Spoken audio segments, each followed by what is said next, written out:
चलिए बच्चों, कल की क्लास में हमने देखा कि हमारी पूरी बॉडी में कई सारे हार्मोन्स स्रावित हो रहे होते हैं। सर देखिए, जो अपनी बॉडी में हार्मोन्स आते हैं माही, वो हार्मोन्स कहाँ से आते हैं? बेटा हमने पढ़ा था मानव मस्तिष्क, और मानव मस्तिष्क की संरचना में हमने देखा था कि सर वहां पे एक होता था हाइपोथैलेमस। और बच्चों जो आपको हाइपोथैलेमस है, ये हाइपोथैलेमस आपकी बॉडी में जितने सारे हार्मोन्स आते हैं उन सारे हार्मोन्स को कंट्रोल करता है। खैर फिर हमने देखा था कि इस हाइपोथैलेमस के बाजू में एक छोटी सी ग्रंथि थी। बेटा उस ग्रंथि का नाम क्या था? पीयूष ग्रंथि। पीयूष ग्रंथि को बेटा क्या बोलते हैं अपन लोग? मास्टर ग्लैंड बोलते हैं या फिर मास्टर ग्रंथि बोलते हैं। क्योंकि हमारी बॉडी में जितनी सारी ग्रंथियां हैं उन सबको कंट्रोल कौन करती है बेटा? आपकी पीयूष ग्रंथि करती है, या फिर इसको बोलते हैं मास्टर ग्रंथि। बेटा इसको इंग्लिश में बोलते हैं पिट्यूटरी ग्रंथि। क्या बोलते हैं? तो खैर हिंदी वालों के साथ दिक्कत हो सकती है, कई बार यही आप इंग्लिश में बोल देते हैं कि पिट्यूटरी ग्लैंड को खालिस्तान कहते हैं, या फिर हिंदी में लिखा आ सकता है कि पीयूष ग्रंथि खालिस्तान कहलाती है। तो इतनी बार आप पे बन जाएंगी, यस और नो। अब बेटा आगे चलते हैं। अब आपको समझ में आएगा कि हार्मोन्स क्या होते हैं, अब इन हार्मोन्स के काम क्या क्या होते हैं, और हमारे शरीर के कौन से अंग से कौन सा हार्मोन निकलता है, ये बात हमें समझनी है। ओके, तो बेटा इसके लिए अपन दो चीजों को देखेंगे। पहले होंगे मेल, दूसरे होंगे फीमेल। एनसीईआरटी में मेल को क्या लिखा है बच्चों? नर लिखा है, और फीमेल को क्या लिखा है? मादा लिखा हुआ है। लिटरली यही वर्ड अच्छे रहेंगे यदि अपन साइंस के बारे में बात करें तो। चलिए बेटा, फीमेल को लिखा रहेगा नर, सॉरी मेल को नर लिखा रहेगा, और फीमेल को क्या लिखा रहेगा? मादा। बेटा स्टार्टिंग से स्टार्ट करते हैं। सबसे पहले क्या होता है हमारे पास, देखिए हमने आपको डायग्राम बना के दिया है। ओके, तो यहाँ पे देखिए ये है सबसे पहले किसका? मेल का। अपन मेल फीमेल बोलेंगे अच्छा लगेगा, ठीक है। ये मेल है बेटा। यहाँ देखो सबसे पहले क्या है? हाइपोथैलेमस किसके पास है? ब्रेन के पास। हाइपोथैलेमस सारे हार्मोन्स को कंट्रोल करेगा। फिर बेटा यहाँ पे होती है आपके पास पीयूष ग्रंथि। बेटा पीयूष ग्रंथि के बाजू में एक और होती है पीनियल ग्रंथि। हमने बताया था अपनी दोनों आंखों के बीच में यहाँ ऊपर कौन सी ग्रंथि होती है बेटा? हमारी पीनियल ग्रंथि होती। अब देखिए बेटा, हर एक ग्रंथि का एक स्पेसिफिक काम होता है। सबसे पहले बात करें किसके बारे में? हाइपोथैलेमस। आपको पता है पूरी बॉडी में जितने हार्मोन आ रहे हैं उनको क्या करेगा? ये नियंत्रित करेगा। फिर बेटा जो पीयूष ग्रंथि होती है कहलाती है मास्टर ग्रंथि। ये हमारी बॉडी में होने वाली वृद्धि को देखती है। कई बार क्या होता है बच्चों, देखिए किसी की बॉडी में ये बचपन में ऐसा होता है, कोई छोटा रह जाता है, कोई बहुत बड़ा हो जाता है। ऐसा क्यों होता है?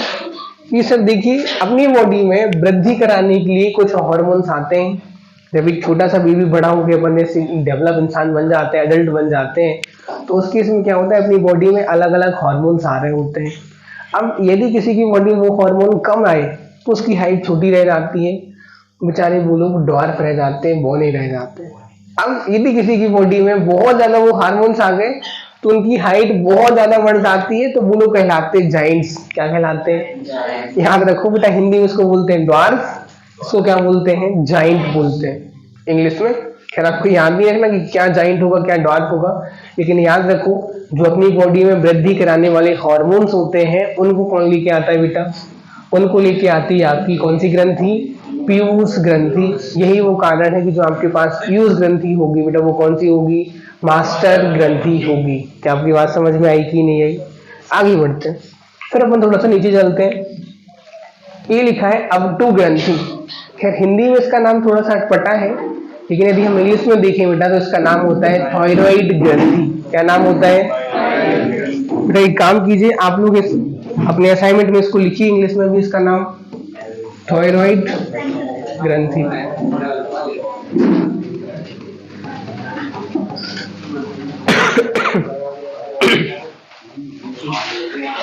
असाइनमेंट सभी के पास है कल की क्लास का?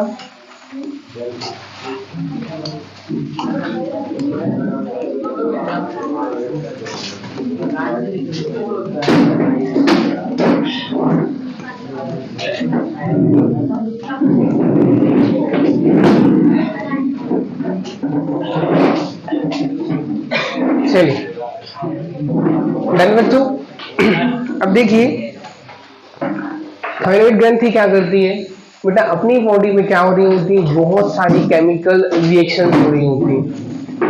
आपको पता है जब हम लोग भोजन ग्रहण करते हैं बेटा, अपनी बॉडी अपन क्या क्या ले रहे होते हैं, वसा, कार्बोहाइड्रेट और बेटा मेनली क्या लेते हैं अपन लोग, प्रोटीन। ये तीनों चीजें अपन मेनली लेते हैं जब अपन लोग खाना खा रहे होते हैं। बट जब अपन खाना खाते हैं तो अपनी बॉडी में बहुत सारी केमिकल रिएक्शंस होती होती है, चाहे आप खाना खाएं चाहे आप खाना ना खाएं। आपको पता है अपनी बॉडी में कितनी सारी रिएक्शंस होती हैं सर, कहीं पे वायवीय श्वसन हो रहा है हर एक कोशिका में, फिर रक्त यहाँ का वहां जा रहा है, बार बार आपका रक्त छन रहा है। अपन ने किडनी में पढ़ा था एक दिन में आपका 180 लीटर रक्त छन जाता है, ये सो लो। तो मतलब आपकी बॉडी में लगातार प्रोसेस क्या हो रही है, चालू हो रही है। अब देखो बेटा उन सारी प्रोसेस को कहा जाता है उपापचयी अभिक्रियाएं। क्या कहा जाता है, यदि आपने इंग्लिश में सुना हो तो बेटा इसको इंग्लिश में बोलते हैं मेटाबॉलिज्म। क्या बोलते हैं, कई लोग बोलते हैं सर जी हमारा मेटाबॉलिज्म खराब हो गया है, उनको ये पता नहीं होता कि मेटाबॉलिज्म क्या कहलाता है। मेटाबॉलिज्म मतलब आपकी बॉडी में जितनी सारी रिएक्शन हो रही है वो सब क्या है बेटा, मेटाबॉलिज्म। तो अब कई बार ऐसा होता है कि अपनी बॉडी में जो मेटाबॉलिज्म की रिएक्शंस हो रही हैं, जो उपापचयी अभिक्रियाएं हो रही हैं बेटा, उनको नियंत्रित करती है हमारी थायराइड ग्रंथि। कौन सी ग्रंथि नियंत्रित करती है बेटा, इसको हिंदी में क्या बोलते हैं अपन लोग, अवटु ग्रंथि। अब देखिए जो अपन लोग खाना खा रहे होते हैं, यही खाने के थ्रू अपनी बॉडी में हार्मोन्स आते हैं। वैसा तो है नहीं कि अपनी बॉडी में कोई फैक्ट्री लगी है तो उस फैक्ट्री से लगातार आपके हार्मोन निकलते आ रहे हैं, ऐसा तो होता नहीं है। तो अपन लोग जैसा खाना पीना खाते हैं उसी तरीके से अपनी बॉडी में हार्मोन्स आते हैं। यदि आप प्रॉपर डाइट ले रहे हो, प्रॉपर खाना खा रहे हो, हरी सब्जियां खा रहे हो, दाल खा रहे हो, प्रोटीन वगैरह ले रहे हो, तो आपकी बॉडी की डेवलपमेंट वैसी होगी जैसी होनी चाहिए। यदि आप प्रॉपर खाना नहीं खा रहे हो, प्रॉपर न्यूट्रिशन आपको नहीं मिल रहा है, तो आपकी बॉडी में उतने डेवलपमेंट नहीं होंगे जितने आपकी एज के अकॉर्डिंग होने चाहिए। तो देखिए बेटा जो अवटु ग्रंथि होती है क्या करती है, अपन लोग जो नमक खाते हैं बच्चा माटी, नमक में होता है आयोडीन। क्या होता है, तो आयोडीन एक अधातु के अपन पढ़ के आ रहे हैं। कैसे बताते हैं इसको, कैपिटल आई से बताते हैं। अब जो अधातु होती है ये अधातु अपनी बॉडी के लिए बहुत ज्यादा जरूरी होती है। जो आप नमक खाते हो आपको इंश्योर करना चाहिए कि नमक में आपका आयोडीन होना चाहिए। जैसे टाटा सॉल्ट आता है या फिर दूसरे जो नमक आते हैं उसके अंदर लिखा होता है आयोडीन युक्त नमक। आयोडीन बहुत जरूरी है। यदि आप आयोडीन नहीं खाओगे तो आपकी अवटु ग्रंथि को आयोडीन नहीं मिलेगा। यदि आपकी अवटु ग्रंथि को आयोडीन नहीं मिल रहा है तो सर क्या होगा, आपकी गले में आ जाएगी सूजन। और गले में सूजन हो सकती, ऐसी वैसी सूजन नहीं जैसे अपन को होती है सूजन हुई और ठीक हो गई, ये आती है परमानेंट सूजन और आपका गला निकल के बाहर आ जाता है। बच्चा पार्टी इसको कहा जाता है घेंघा रोग। क्या कहा जाता है, खैर इसको घूंगा मत कर देना, इट्स घेंघा रोग। क्या होता है बेटा आपको पता है, फिर से शुरुआत से शुरू करते हैं। नमक में होता है आयोडीन, आयोडीन की हेल्प से हमारी जो थायराइड ग्रंथि है वो क्या बनाती है बेटा, एक हार्मोन बनाती है। उस हार्मोन को कहा जाता है बेटा थायरॉक्सिन। क्या कहा जाता है बच्चा पार्टी, थायरॉक्सिन। तो यदि हम नमक नहीं खाएंगे, नमक में आयोडीन नहीं होगा तो हमारी थायराइड ग्रंथि कौन सा हार्मोन नहीं बनाएगी, थायरॉक्सिन नहीं बनाएगी। यदि हमारी बॉडी में थायरॉक्सिन नहीं आ रहा है तो सर हमें क्या हो जाएगा, गले में सूजन। तो क्या कहा जाता है बच्चों, घेंघा रोग कहा जाता है। क्या ये पॉइंट आपका क्लियर हुआ कि नहीं हुआ? दो चीजें हो गई बेटा, पहली पीयूष ग्रंथि क्या कराएगी, वृद्धि कराएगी। दूसरी क्या थी बच्चों हमारे पास, थायराइड ग्रंथि क्या कराएगी, घेंघा रोग से बचाएगी। यहां तक कोई दिक्कत, आगे बढ़ते। तो देखो बाहर देख के लग नहीं रहा है कि सुबह हो रही है कि शाम हो रही है।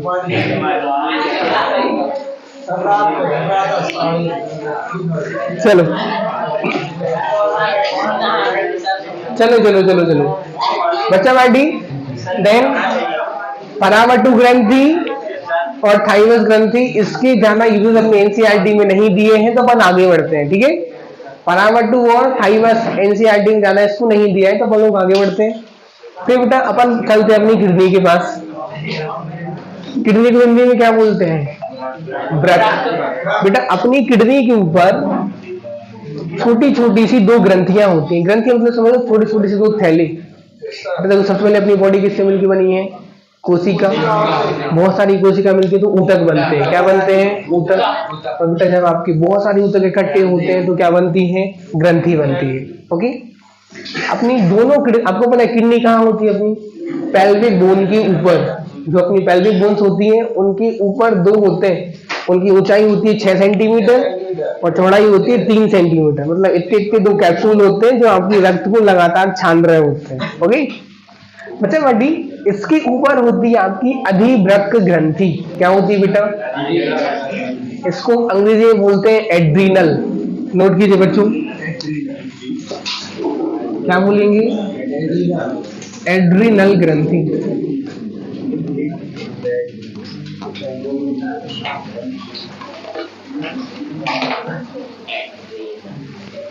देखो बेटा, आपके पास असाइनमेंट नहीं है अंजलि बेटा? ऑफिस में कल आई थी, मस्ती क्लास में नहीं आए। ठीक है, देखो बेटा बड़ी, इसके लिए अधिवृक्क क्यों बोलते हैं विवेक बाबू? अधि मतलब होता है ऊपर, वृक्क मतलब किडनी। तो ये कहाँ होती है बेटा? आपकी किडनी के ऊपर। इसको क्या बोलते हैं? अधिवृक्क ग्रंथि। बच्चा बेटी, अधिवृक्क ग्रंथि क्या करती है? अब एक बात बताओ, यदि अपन लोग को टेंशन होती है या फिर अपने लिए कोई इमरजेंसी आती है तो अपनी बॉडी कैसे रिएक्ट करती है? तो पता चला कि नीचे आपके हैं सांप बाप यहाँ दिख गया क्लास में, तो आपने दौड़ लगा के बाहर भागी, तो फिर आपकी बॉडी की क्या कंडीशंस होंगी? सबसे पहले तो आपकी हार्ट बीट बढ़ेगी, धक धक धक धक धक, पसीना आएगा। दूसरी बात सर, तीसरी बात आपकी सांस लेने की दर बढ़ जाएगी। आप क्लास कैंसिल हो गई होगी, वीडियो कैंसिल हो गई ना? वीडियो चालू है? चलो तो बच्चा मार्टी अब ध्यान से देखना, क्या बात कर रहे थे अपन लोग? जब कोई इमरजेंसी आती है तो इमरजेंसी के केस में अपनी हार्ट बीट बहुत बढ़ेगी, धक धक धक धक, और क्या होगा सर? अपनी सांस लेने की रेट बढ़ जाएगी। देखो सर, यदि अपनी सांस लेने की रेट बढ़ती है इसका मतलब सीधा सा है। क्या मतलब है बेटा इसका? आपको पता है बेटा हमारी हर एक कोशिका में क्या हो रहा होता है बेटा? बताओ उत्कर्ष। वायवीय श्वसन। यदि हम बहुत जल्दी सांस लेंगे इसका मतलब है कि हम हमारी हर कोशिका में क्या पहुंचाएंगी? रक्त भी पहुंचाएंगे। रक्त के साथ क्या जाएगा बेटा? Oxygen gas. और जितना ज्यादा ऑक्सीजन गैस जाएगी उतनी ज्यादा क्या होगी बच्चों? यहाँ पर ऊर्जा बनेगी, और उतनी जल्दी जितनी ऊर्जा बनेगी उतनी ही हमारी बॉडी के लिए सही रहेगी। जैसे आप दौड़ लगा के आए तो आप बहुत तेज तेज सांसें लोगे, पता है क्यों? क्योंकि आप जब दौड़ लगा के आओगे तो आपकी बॉडी बहुत ज्यादा ऊर्जा की डिमांड करेगी। ऊर्जा कहाँ से मिलती है बच्चों? श्वसन से। तो आप श्वसन की रेट बढ़ा दोगे, मतलब आपकी बॉडी की हर एक कोशिका में बहुत जल्दी ऑक्सीजन जाएगी, मतलब ज्यादा ऊर्जा बनेगी और आप वहां पर उस ऊर्जा की डिमांड को पूरा कर पाओगे। सेम हार्ट के साथ में, हार्ट क्या करता है? पंप करता है। इसका मतलब यदि हार्ट की रेट बढ़ गई, मतलब जल्दी जल्दी लैपटॉप लैपटॉप कर रहा है, तो इसका मतलब हर एक ऑर्गन में जल्दी क्या जा रहा है? रक्त जा रहा है। और रक्त जा रहा है, रक्त के साथ क्या जाती है? Fresh oxygen. अपन पढ़ के आ रहे हैं। तो सर जब अपनी बॉडी के पास कोई आपातकालीन मतलब इमरजेंसी वाली कंडीशन बनती है, या फिर बेटा कोई अपन को स्ट्रेस होता है, मतलब कोई टेंशन आती है, तनाव आता है, तो अपनी जो अधिवृक्क ग्रंथि है बेटा ये अपने हार्मोन्स निकालती है। अधिवृक्क ग्रंथि क्या करेगी बेटा? अपने हार्मोन्स को निकालेगी, और ये हार्मोन क्या करेंगे? जो आपातकाल होगा और तनाव होगा उस तनाव की स्थिति से निपटती है। एक नंबर में सवाल आता है कि तनाव एवं आपातकाल की स्थिति में कौन सी ग्रंथि हार्मोन्स निकालती है? बच्चों जवाब क्या होगा? अधिवृक्क ग्रंथि। इसी अधिवृक्क ग्रंथि के कारण अपनी हार्ट बीट बढ़ जाएगी और सांस लेने की रेट भी बढ़ जाएगी। हमारे बच्चों को पता है सांस लेने की रेट बढ़ेगी तो जल्दी ऑक्सीजन पहुंचेगी और ज्यादा ऊर्जा क्या होगी? ज्यादा ऊर्जा बनेगी, तो अपन ऊर्जा की डिमांड को पूरा कर पाएंगे। तो आपको ये बात समझ में आएगी नहीं है? बच्चा मार्टी देना अपन लोग बढ़ते हैं आगे। फिर अपन ने पढ़ा पाचन तंत्र। पाचन तंत्र बेटा हमने देखा था, याद है कि बोलेगा पाचन तंत्र? मुख द्वार, इसको क्या बोलते थे? भोजन नली, फिर अमाशय, फिर छोटी आंत, फिर बड़ी आंत। माइक बंद हो गया ना शायद? चालू है? चलो ठीक, कोई नहीं बेटा। यहाँ देखो इट इज एनएस गुदा दो, ठीक है। फिर यहाँ पे हमने देखा एक होता था छोटा सा, इसको बोलते बेटा अपन लोग यकृत, यस और नो बेटा। उसके बाजू में आपके पास एक और होता था, वो आपका होता था अग्नाशय। क्या हुआ करता था बेटा? अग्नाशय कहाँ खुलता था? छोटी आंत में। और जो अग्नाशय होता था ये निकालता है बेटा अपनी अग्नाशयिक रस। क्या निकालता है? ये अग्नाशयिक रस क्या करते हैं? आपकी भोजन को बहुत जल्दी पचा देते हैं। खैर हमने बहुत सारी चीजें देखी थी, आपकी माउथ में निकलती है लाला ग्रंथि होती है, क्या निकालती है? लार एमाइलेज। किसको पचाती है? ग्लूकोज को पचाती है। शर्करा में तोड़ती थी, नहीं तोड़ती थी बेटा? इसी तरीके से जो अपने पास क्या होता है? अग्नाशय होता है। उस अग्नाशय में से क्या निकलते हैं? कुछ जूस निकलते हैं, कुछ रस निकलते हैं, जो आपके भोजन को बहुत जल्दी पचा देते हैं। क्या आपकी बात समझ में आई कि नहीं आई? तो खैर आपको देखो हमने पूरी टेबल बना के दी कि कहां पे आपको क्या याद रखना है। वृद्धि हार्मोन कौन करेगा बेटा? आपकी पीयूष ग्रंथि करेगी। एक मिनट बेटा, कई बार 4 नंबर का सवाल भी आ जाता है। वृद्धि हार्मोन पीयूष ग्रंथि करती है, सभी अंगों में वृद्धि को प्रेरित करती है। थायरॉक्सिन कौन निकालेगी? थायराइड ग्रंथि। बेटा इसको हिंदी में क्या बोलेंगे? परावटु। क्या बोलेंगे? परावटु ग्रंथि होगी। शरीर की वृद्धि के लिए उपापचय का नियमन करता है। इसका मतलब जो अपनी बॉडी में उपापचय अभिक्रियाएं हो रही है उनको क्या करेगा बेटा? ये नियंत्रित करेगा। आगे बढ़ते हैं अपन लोग अग्नाशय के पास। देखो बेटा, जो ये अग्नाशय रस निकालता है उस रस में होता है इंसुलिन। अब इंसुलिन क्या करता है? देखो जब अपन लोग कोई भी खाना खाते हैं बेटा तो उस खाने में होती है शर्करा। क्या होती है बच्चा पार्टी? सब में शर्करा होती है। हर एक खाने में, चाहे आप रोटी खाओ, चाहे आप अचार खाओ, चाहे आप मिर्ची खाओ, सब में थोड़ी मात्रा में क्या होती है बेटा? शर्करा होती है। अब क्या होता है, यदि अपनी बॉडी में शर्करा को नहीं तोड़े तो शर्करा अपनी बॉडी में दिक्कतें कर सकती है। तो होता क्या है, जो अपने पास अग्नाशय होता है, अग्नाशय एक रस निकालता है। इस रस का नाम क्या होता है बेटा? इंसुलिन। ये इंसुलिन क्या करता है? शर्करा को तोड़ के उसके छोटे छोटे से हिस्से बना देता है। मतलब शर्करा का एक बड़ा मॉलिक्यूल था, उसको तोड़ के शर्करा के ऐसे छोटे छोटे मॉलिक्यूल्स बना देता है। बेटा कौन बनाता है? आपका इंसुलिन बनाता है। और सवाल आता है कि इंसुलिन को निकालता कौन है? अग्नाशय निकालेगा। अब आपको पता है इस अग्नाशय का रास्ता कहाँ खुलता है बेटा? छोटी आंत में। और भोजन अपन खाते हैं तो लास्ट में भोजन कहाँ पहुंचता है? छोटी आंत में। तो मतलब भोजन के पास कौन पहुंचा? आपका इंसुलिन। इंसुलिन क्या करेगा? शक्कर को, मतलब शर्करा को तोड़ के छोटे छोटे भागों में तोड़ेगा। अब यदि किसी की अग्नाशय में दिक्कत हो गई, अग्नाशय इंसुलिन नहीं निकाल रहा है, तो उसकी बॉडी में शर्करा छोटे छोटे हिस्सों में नहीं टूटेगी। और जब शर्करा छोटे छोटे हिस्सों में नहीं टूटेगी, इसका मतलब ये है कि आपके पूरे रक्त में शर्करा की मात्रा बढ़ जाएगी। बच्चा पार्टी, जब अपने ब्लड में शर्करा की मात्रा बढ़ेगी तो अपन को बहुत सारी दिक्कतें हो सकती हैं। किसी को हाई बीपी हो सकता है, किसी को लो बीपी हो सकता है, बहुत सारी दिक्कतें होती हैं। और बेटा इसी रोग को कहा जाता है डायबिटीज, या फिर मधुमेह, या फिर अपन लोग अपनी भाषा में बोलते हैं कि भैया उनको क्या हो गई है? शुगर हो गई है। फिर ये बहुत बड़ी भ्रांति है कि लोगों को मीठा खाने से शुगर हो जाती है। मीठा खाने से शुगर नहीं होती है। शुगर होती है किसके कारण? अपने अग्नाशय के इंसुलिन के कारण। यदि वो इंसुलिन नहीं निकल रहा है तो शक्कर छोटे छोटे पार्ट्स में नहीं टूटेगी, और शर्करा छोटे पार्ट में नहीं टूटेगी, तो अपने ब्लड में शर्करा की मात्रा बढ़ जाएगी। बेटा जब अपने ब्लड में शर्करा की मात्रा बढ़ेगी तो क्या होगा? सीधा सीधा अपन को बहुत सारी दिक्कतें हो सकती है। और जब इंसुलिन काम करना बंद कर देता है, इंसुलिन हार्मोन जब काम करना बंद करेगा, तो बेटा उस दिक्कत को क्या कहा जाता है? मधुमेह या फिर शुगर। इसको इंग्लिश में क्या बोलते हैं? डायबिटीज बोलते हैं। सुना है कि डायबिटीज हो गया कि नहीं हो गया? देखिए बेटा, सॉरी, आपने देखा होगा जिसको डायबिटीज होता है वो लोग खाना खाने के बाद गोलियां खाते हैं। पता है गोली क्यों खाते हैं? क्योंकि उनका इंसुलिन तो काम कर नहीं रहा है, तो जो उनने गोली खाई है वो गोली क्या करेगी, इंसुलिन का काम करेगी। मतलब जो शक्कर होगी उसको तोड़ के छोटे छोटे पार्ट्स में डिवाइड कर देगी और वो इंसुलिन का काम करेगी। कई लोग को इंसुलिन के इंजेक्शन लगते हैं, यस और नो? चलिए बेटा आप यहां तक पढ़ के देखिए असाइनमेंट में। देखिए क्या लिखा है, इंसुलिन कौन निकालता है, अग्नाशय रक्त में शर्करा स्तर का नियमन करता है। ओके भाई काम करो, यहां तक आप पढ़ के देखो, ये लिखा है, यहां से पढ़िए, असाइनमेंट हम आपको दे रहे हैं।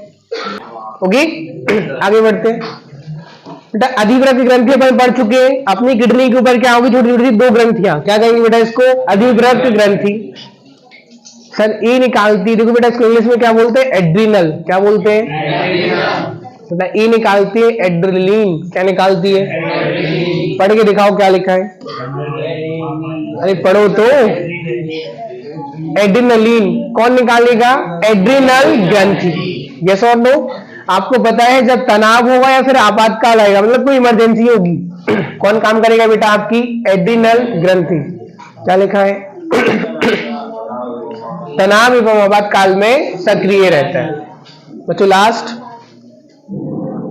फिर हमारी आती है मील्स की। बेटा मील्स की कहलाते हैं टेस्टिस, क्या कहलाते हैं, there are 2 numbers of testis in males. बेटा दरवाजा बंद कर दो, बाजू वाली क्लास बहुत डिस्टर्ब करती है, क्यों, सेल की साइड रेडी हो गया है। चलिए बच्चों, ये टेस्टिस होते हैं, इसको हिंदी में बोलते हैं वृषण, क्या बोलते हैं। अब देखिए बेटा इन वृषण, खैर हंसने वाली बात बिल्कुल भी नहीं है, ये अपनी साइंस है, हमें पता है अभी आपका मानसिक स्तर उतना नहीं बढ़ा है, लेकिन फिर भी समझो चीजों को, ठीक है, बढ़ जाएगा धीरे धीरे, आप भी बड़े हो जाओगे। बच्चा बाटी, जो ये टेस्टिस होते हैं या फिर इनको हम वृषण बोलते हैं, वृषण के अंदर एक हार्मोन निकलता है बेटा, वो होता है टेस्टोस्टेरोन। क्या होता है, याद रख लो, टेस्टोस्टेरोन बहुत इंपॉर्टेंट होता है for the process of reproduction, क्योंकि जो टेस्टिस होते हैं, इन्हीं टेस्टिस के अंदर स्पर्म्स का फॉर्मेशन होता है। तो शुक्राणु होते हैं, खैर हमने आपको लास्ट क्लास में बताया शुक्राणु क्या होते हैं। बच्चा माटी देखो, ये होते हैं शुक्राणु, एक उसका हेड होता है, सिर होता है, उसकी क्या होती है बेटा, पूंछ होती है।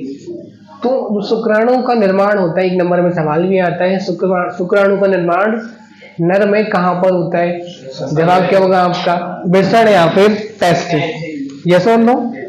बच्चा माटी, तो वृषण क्या करता है, एक हार्मोन निकालता है, हार्मोन का नाम होता है बेटा टेस्टोस्टेरोन।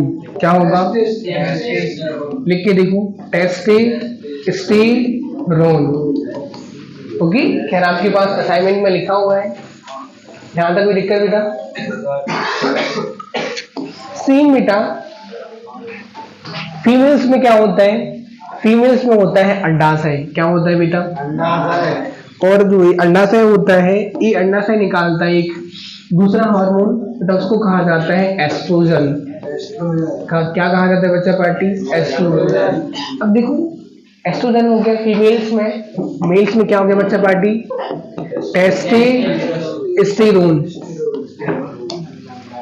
याद रखो, टेस्टोस्टेरोन स्पर्म को तो प्रोड्यूस करता ही करता है, शुक्राणु को बनाता है, उसके साथ बेटा जो मेल्स के रिप्रोडक्टिव ऑर्गन्स होते हैं, लैंगिक, इसको हिंदी में बोलते हैं लैंगिक अंगों का विकास कौन सा हार्मोन करता है बेटा, मेल्स में करेगा टेस्टोस्टेरोन, और फीमेल्स में भी जो रिप्रोडक्टिव ऑर्गन्स होते हैं उनको डेवलप कौन करता है बच्चा पार्टी, एस्ट्रोजन करता है। एस्ट्रोजन कहाँ पे निकलता है, अंडाशय में निकलता है, ये सो लो बेटा। अब अपन लोग शुरू से शुरू करते हैं। देखो हंसी वाले बिल्कुल भी टॉपिक नहीं है, ये ऐसी चीजें हैं जो आपको पढ़ाई जानी चाहिए, आप इतने मैच्योर हो चुकी हो कि आप चीजों को समझ सको। बेटा यहाँ पे ध्यान देंगे सारे बच्चे, अपन शुरू से शुरू करते हैं एक बार। हाइपोथैलेमस हार्मोन्स निकालेगा, पीनियल ग्रंथि का है नहीं, पीयूष ग्रंथि क्या करेगी बेटा, विकास करेगी, वृद्धि करेगी, क्या बोलते हैं मास्टर ग्रंथि। अबडू ग्रंथि क्या बोलते हैं, थायराइड, क्या निकालती है, थायरॉक्सिन। थायरॉक्सिन किसकी जरूरी है, घेंगा रोग, यदि थायरॉक्सिन नहीं आएगा तो क्या आ जाएगा, घेंगा रोग। थायरॉक्सिन क्यों बनता है, आयोडीन के कारण। किस कारण बनता है बेटा, आयोडीन के कारण। पराबट्टू है नहीं, अभी यहाँ देखो। अग्नाशय क्या निकालेगा बेटा, इंसुलिन।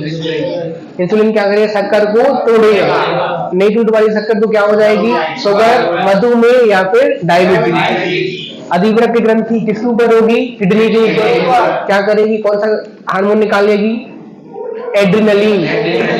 बेटा इसको इंग्लिश में क्या बोलते हैं, एड्रिनल ग्रंथि। क्या बोलते हैं, एड्रिनल ग्रंथि कौन सा हार्मोन निकालती है, एड्रिनलिन हार्मोन निकालती है। बोलो यस और नो। अगली बात, फिर बेटा मेल्स में क्या होते हैं, बर्सन टेस्टिस बोलते हैं। क्या बोलते हैं, टेस्टिस। एक हार्मोन निकालता है, नाम बताओ, टेस्टोस्टेरोन। यदि टेस्टोस्टेरोन नहीं निकलेगा तो लैंगिक अंगों का विकास नहीं होगा। दो काम होते हैं इसका, पहला होता है लैंगिक अंगों का विकास करना, देन सेकंड होता है स्पर्म का प्रोडक्शन करना। वो अपन खैर चैप्टर नंबर 7 में पढ़ेंगे रिप्रोडक्शन में, प्रजनन में, कि कैसे स्पर्म वगैरह कहाँ पे क्या बनते हैं। लेकिन याद रखो बेटा क्या होगा बेटा, इसमें एक हार्मोन निकलेगा, नाम होगा टेस्टोस्टेरोन। फीमेल्स में भी सारी फीमेल होते हैं, बस इनका जो रिप्रोडक्टिव ऑर्गन होता है बेटा वो क्या होता है, उसमें होता है अंडाशय। अंडाशय में कौन सा हार्मोन निकलता है, एस्ट्रोजन। क्या निकलता है बच्चा बाकी, एस्ट्रोजन। एस्ट्रोजन भी दो काम करता है सर। पहला काम गर्ल्स में दिखता है मेंस्ट्रुअल पीरियड्स को, जो मासिक धर्म होते हैं उसको देखने का काम या फिर मेंटेन करने का काम कौन करता है बेटा, नाम क्या होता है इसका, एस्ट्रोजन। दूसरी बात बेटा, जो फीमेल्स की रिप्रोडक्टिव ऑर्गन्स होंगी उनकी डेवलपमेंट भी कौन करता है, आपका अंडाशय में निकलने वाला एस्ट्रोजन ही करता है। क्या आपकी बात समझ में आई कि नहीं? अब अच्छा पार्टी अपन पढ़ लेते हैं इसमें, ये आपको पूरा समझ में आ गया है। वृद्धि हार्मोन पीयूष ग्रंथि करेगी, अंगों का विकास होगा। थायराइड ग्रंथि क्या निकालेगी, थायरॉक्सिन। शरीर की सारी मेटाबॉलिज्म को कौन दिखेगा, आपकी थायराइड ग्रंथि देखेगी। अग्नाशय क्या निकालता है, इंसुलिन। क्या करती है, शक्कर को मेंटेन करके रखती है। वृषण क्या करता है, टेस्टोस्टेरोन निकालता है। क्या होगा, पुरुष की लैंगिक अंगों का विकास होगा। अंडाशय में क्या निकलता है बच्चों, मादा के लैंगिक अंगों का विकास होता है और साथ में क्या होता है, मासिक चक्र का नियमन करता है। मतलब जो मेंस्ट्रुअल पीरियड्स होते हैं उनकी एक साइकिल होती है, साइकिल कौन देखता है, एस्ट्रोजन। कहाँ निकलेगा, अंडाशय में। अगला देखो बेटा, एड्रिनल ग्रंथि, हिंदी में क्या बोलते हैं, अधिवृक्क ग्रंथि। किसके ऊपर होती है, किडनी के ऊपर। कौन सा बेटा हार्मोन निकालेगी, एड्रिनलिन। याद रख लो, एड्रिनल क्या निकालेगी, एड्रिनलिन। किसमें काम आएगी, तनाव एवं आपातकाल में सक्रिय रहेगी। क्या करती है, हार्ट बीट बढ़ा देती है। नेक्स्ट बच्चा जानता है, हाइपोथैलेमस मोचक हार्मोन। बेटा मोचक मतलब होता है रिलीज होना, मोचक मतलब रिलीज होना। तो हार्मोन्स को कौन निकालता है, हाइपोथैलेमस। बस, क्या आपकी बात समझ में आएगी नहीं है? तो बेटा वापस लौटते हैं, यहाँ पे आपको पूरी बातें समझ में आ गई। देखो अब टू थायराइड ग्रंथि के लिए आयोडीन की आवश्यकता होती है, इसके कारण यह थायरॉक्सिन हार्मोन बना पाती है। ये ग्रंथि हमारे शरीर में कार्बोहाइड्रेट, प्रोटीन, चलो ठीक, ये ग्रंथि हमारे शरीर में कार्बोहाइड्रेट, प्रोटीन एवं वसा की उपापचय क्रिया को नियंत्रित करके शरीर की वृद्धि करती।